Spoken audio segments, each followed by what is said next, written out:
Never ignore the noises next door. I thought it was just noisy tourists in room 218. If I had known who was actually on the other side of that wall and what they were planning, I would have checked out that first night. It was the middle of July, and I was staying in a budget motel just outside Gatlinburg, Tennessee, where tourists pack the area every summer. I was there for work, installing commercial security systems at several tourist attractions throughout the Smoky Mountains. The job was expected to take 3 days, so I checked into a small roadside place about 15 minutes outside downtown. The motel was old, but decent enough, with faded carpets and an air conditioner that rattled loudly whenever it turned on. My room, room 217, was at the very end of the second-floor exterior walkway. The room right beside mine was 218. Around 10 that first night, I noticed muffled voices through the wall. At first, I ignored them, knowing hotels are noisy places, especially in tourist towns. But when midnight came and the conversations were still going, I started paying attention. I couldn't make out specific words, but it sounded like several people talking quietly over one another. Sometimes I heard a man's voice, other times a woman's. And every now and then, there would be a faint, chilling laughter. Around 1 in the morning, the voices were joined by footsteps. Whoever was next door seemed to be pacing continuously from one side of the room to the other. After 20 minutes of listening to it, I stepped outside onto the humid walkway to see if I could hear anything from the corridor. I stood directly outside room 218 for several seconds, but everything was dead silent. No voices, no footsteps, nothing at all. The moment I stepped back into my room and closed the door, the sound started right up again. I remember laughing to myself, convincing myself that the walls were just carrying echoes from somewhere else in the building. The next day kept me busy enough to forget about it, as I spent the afternoon climbing ladders and running cables through maintenance tunnels. By the time I returned to the motel that evening, I was completely exhausted. The voices started again around 9, and this time I was certain they were coming from next door. I could hear furniture scraping, a television playing in the background, and the distinct movement of multiple people. At one point, an argument broke out. A man's voice rose sharply, followed by a woman responding in an angry, bitter tone, before everything went quiet. I considered calling the front desk, but decided against it, as the noise wasn't quite loud enough to justify a formal complaint. Sometime around 3 in the morning, I woke up to a sharp knocking sound. It wasn't on my door, but directly on the shared wall. 3 slow, deliberate knocks echoed through the darkness, followed by another 3 a few seconds later. I sat upright in bed, my heart hammering against my ribs as the pattern repeated one more time. It was slow, intentional, and perfectly measured. I got up and pressed my ear against the wall separating my room from 218. But the room had gone completely silent. I stood there for nearly a minute before returning to bed. Just as I lay down again, the footsteps resumed on the other side of the drywall. Only now, they sounded much closer, as if someone was standing directly beside the wall, listening to me. The next morning, I mentioned it casually while grabbing coffee in the lobby. The woman at the front desk looked deeply confused when I complained about the noise in room 218. She turned her monitor toward me, showing that the room wasn't listed as occupied or even available for booking. Water damage, she explained flatly. It's been vacant for over a month. Instead of reassuring me, her explanation made the hair on my arms stand up. I spent the rest of the day trying to come up with a logical explanation, blaming the plumbing or ventilation ducts. But that evening, Curiosity got the better of me. Before going into my room, I stopped outside room 218.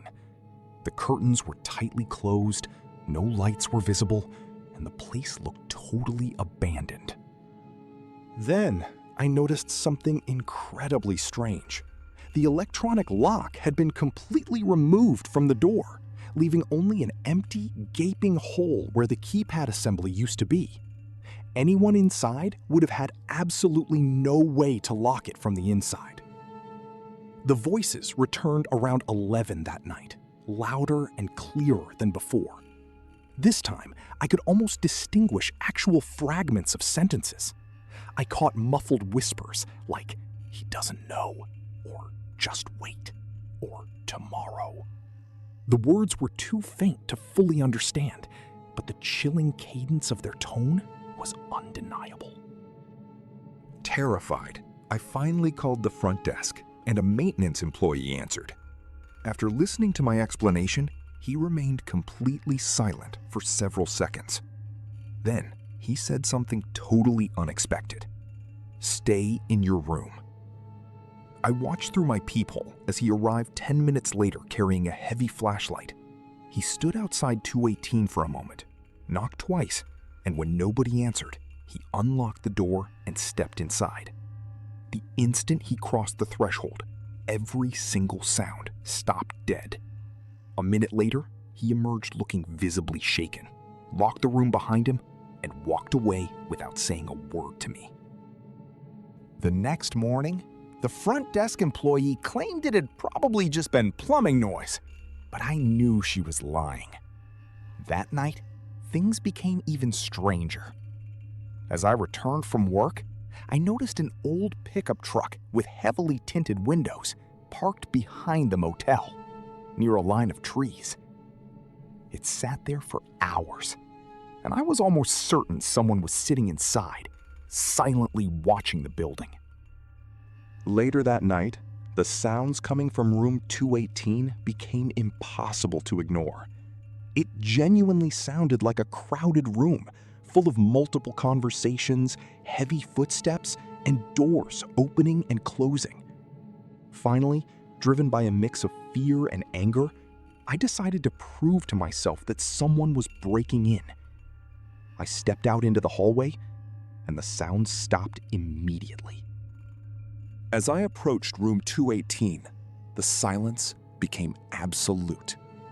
I reached out, tried the doorknob, and to my surprise, it turned. The room beyond was completely stripped and empty. No beds, no television, no furniture. The carpet had been ripped up. Sections of drywall were missing, and plastic sheeting hung from the walls like a crime scene. Then my eyes adjusted, and I noticed the footprints. Fresh, heavy footprints covered the dusty floor by the dozens, and every single set led straight toward the dark bathroom. I switched on my phone flashlight, taking a cautious step forward into the room. That's when I heard a floorboard creak directly behind me, out in the hallway. I spun around and saw a middle-aged man standing at the far end of the corridor, wearing a gray shirt and a baseball cap. He wasn't doing anything. He was simply watching me with cold, unblinking eyes. The moment our eyes met, he turned and walked away. He didn't run or look nervous, walking instead with a calm confidence, almost as if he had expected me to open that door. I locked myself in my room and barely slept a wink. The following day, while working at one of the tourist attractions, I mentioned the motel to a local police officer. His reaction immediately got my attention. He knew the motel, and more importantly, he knew room 218. He explained that a year earlier, investigators discovered a criminal group was using the vacant rooms as temporary meeting locations for drug trafficking. Most of the people involved had been arrested, but not all. When the officer described one of the individuals who had never been identified, my blood ran cold. Multiple witnesses had mentioned a middle-aged man who frequently wore a baseball cap and watched the property. Suddenly, everything made sense. The nervous staff, the terrified maintenance worker, the voices, and the truck. I checked out that afternoon and never went back. 3 months later, I was installing cameras at a secure warehouse in Knoxville. While reviewing security footage with the property manager, I noticed a familiar pickup truck parked near the loading docks. It was old, dirty, with pitch black tinted windows, the exact same truck from the motel. According to the footage, it had appeared several times during the previous week, always parking in that exact same blind spot. The manager noticed my pale reaction and asked if I knew the truck. I told him I thought I'd seen it before, and he nodded grimly. "Nobody's ever gotten out of it," he said, zooming in on the cabin. The driver's seat was completely empty. The truck had been sitting there for hours without anyone inside. As I stared at the screen, I noticed something taped to the inside of the windshield. It was a faded hotel key card. The image quality wasn't perfect, but the handwritten number on the plastic was still visible. 218. I asked the manager when the truck had first appeared on the cameras. He checked the records. "About a week ago." That didn't bother me. Then he added, "Actually, now that I think about it, it showed up the same day you called to schedule the installation." I never gave the warehouse my personal number. The only people who had it were my employer and the hotel where I'd stayed in Gatlinburg. I didn't ask any more questions.